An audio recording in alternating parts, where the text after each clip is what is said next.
बिस्मिल्लाहिर्रहमानिर्रहीम। अस्सलाम वालेकुम। आप देख रहे हैं मेरा YouTube channel MJB info TV के साथ आपकी पेश खिदमत एक और वीडियो के साथ हाजिर हुआ हूँ।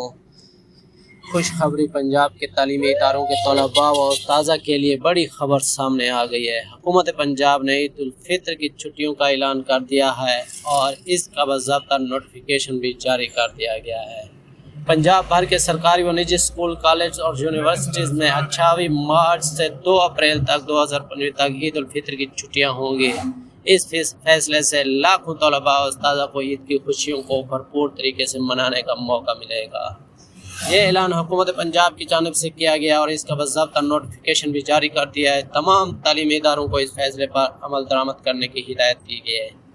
और ईद कब होगी? फल्कियाती महरीन के मुताबिक शवाल का चांद 30 मार्च को नजर आने का इम्कान है, जिसके बाद 31 मार्च को ईद मनाई जाएगी। ये ऐलान सुनकर तलबा उस्ताज़ा काफ़ी खुश नज़र आ रहे हैं। वालिदैन का कहना है कि ये फैसला बहुत अच्छा है क्योंकि बच्चे पुरसुकून तरीके से ईद कर सकेंगे। ये थी आज की बड़ी खबर। अगर आप चाहते हैं कि आपको मज़ीद तालीमी अपडेट, छुट्टियों के ऐलानात और ख़बरें बर वक्त मिलती रहें तो हमारे चैनल को सब्सक्राइब करें और वीडियो को लाइक करें और दोस्तों के साथ शेयर करें। अल्लाह हाफ़िज़, अपना ख्याल रखिएगा।